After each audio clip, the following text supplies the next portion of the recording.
Hey everybody, welcome back to the channel. I'm JT, and in this video I'm going to show you guys how to take your photos from this and give them the light and airy look like this. I think this is a really unique look, and there's a couple ways to do this, but I'm going to show you guys my own quick and easy way to go from this to this. Here's the after. So the first thing you're going to want to do is start off with the right photo, particularly something that was taken in a light and airy type of mood.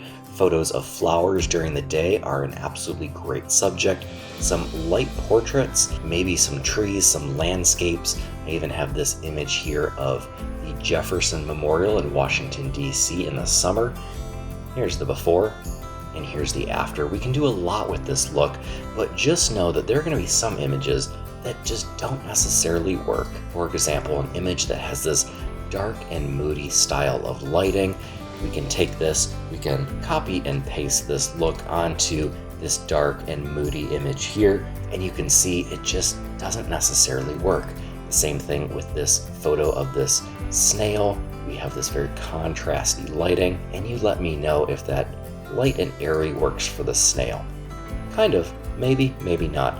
But again, there are going to be images that this works for, and then images that this doesn't work for. The key is do not fight your light. I see a lot of beginner photographers that just slap a preset on the photo and hope it works. Instead, shoot with intention, edit with intention, and use your light to tell your story. In this image, you can see the light tells the story of these beautiful blooming cherry blossoms in spring, and this dark and grungy window doesn't necessarily work with this edit. Even if I brighten this up, yeah, the light and airy it doesn't work for this photo. So don't force something that isn't necessarily going to work. So let's hop right into this tutorial of making a light and airy edit in Adobe Lightroom.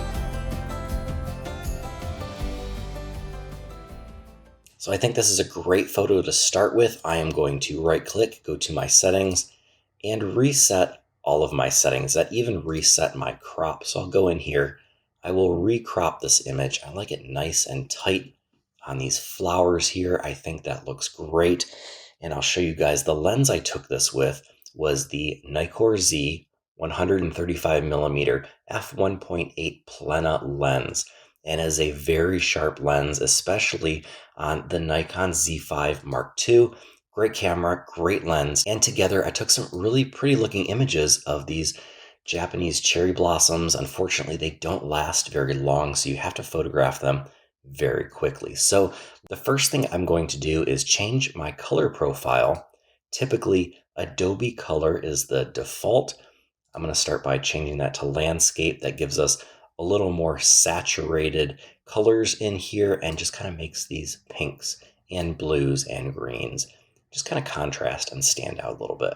Next, I'm going to take my exposure and turn it up somewhere between 0.5 and 1.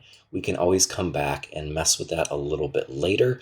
Next, I will go to my contrast slider and turn the contrast down ever so slightly, maybe -10 to -15. Next, I will go to my highlights, my shadows, my whites, and my blacks. Again, a little goes a long way, but we will be taking these quite a long way. I want to preserve some of my highlight details, so probably somewhere around -50 to -60, so we can preserve some of the details in here.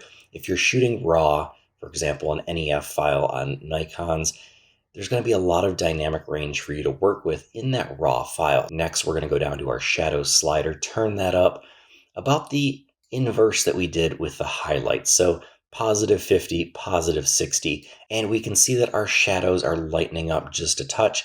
We're also going to bring up our white values just a little bit. You can see the very whitest parts of our image, and you can watch the white areas of our histogram. We can go ahead and just make those white areas pop a little bit. Again, we can come back and we can adjust these later. We're just kind of setting our initial values right now. Next, we will go to our black slider, turn that up just a little bit. And what we're doing, we're raising the very darkest parts of our images. So you can see we don't necessarily want to go too far with this, But depending on your image, if you have a lot of very dark parts of your image, you may want to push those black values up just a little bit more. Next, I'm going to go down to our present sliders. That's where I will take our texture. I will bring that down ever so slightly, maybe -10 to -20. That will just give our image a softer look. If you really turn this down, you really start to lose a lot of detail and a lot of your sharpness, so I don't want to go too far with that. Just enough to soften our image a touch. I'm going to do the exact same with our clarity, maybe -10. Again, you don't want to go too far with this. I think that looks absolutely atrocious. Maybe you like it, but I'm probably going to stick somewhere around -10 to -20, and the exact same with our dehaze. Again, a little goes a long way with the dehaze. We don't want to completely fog out our image. I would say maybe -10 to -20 again. I think that looks pretty good. And we're making a lot of good progress here. Here's the before, here is the after, and we are getting very close to that light and airy look very quickly. Next, I'm going to take our vibrant slider, move that up a relatively good amount, maybe +30. Maybe I'll add just a touch of saturation as well. Again, don't get too heavy-handed with the saturation. I think +2, 3, maybe 5 tops looks pretty good, and we are getting a very stylized look now. This almost looks as pretty as I saw it in real life. I think this is looking really good. And lastly, with my basic toning, I'm going to take my color temperature and bump it up just a little bit, maybe 200 degrees Kelvin, just to warm up this image a little bit. And I'm also going to take my tint and add maybe 4 or 5 towards the magenta end of this scale. And I think this look is really working. We are done for right now with our basic tab. Let's go ahead and close our basic sliders and open our tone curve. What I'm going to do with our tone curve is drop a point here right in the middle. I want to lock in our midtones, and I'm going to bring up our shadows ever so slightly. Again, you don't want to take this too far and flatten out your image completely, just a tiny bit. You can see where it says output, we're going from 0 to maybe 20 tops. I usually like to keep it a little bit lower, maybe 15. I'm going to set another point here in our highlights, and we're going to maybe bump up our highlights a touch, maybe bring down our highlights. It really depends what your image needs.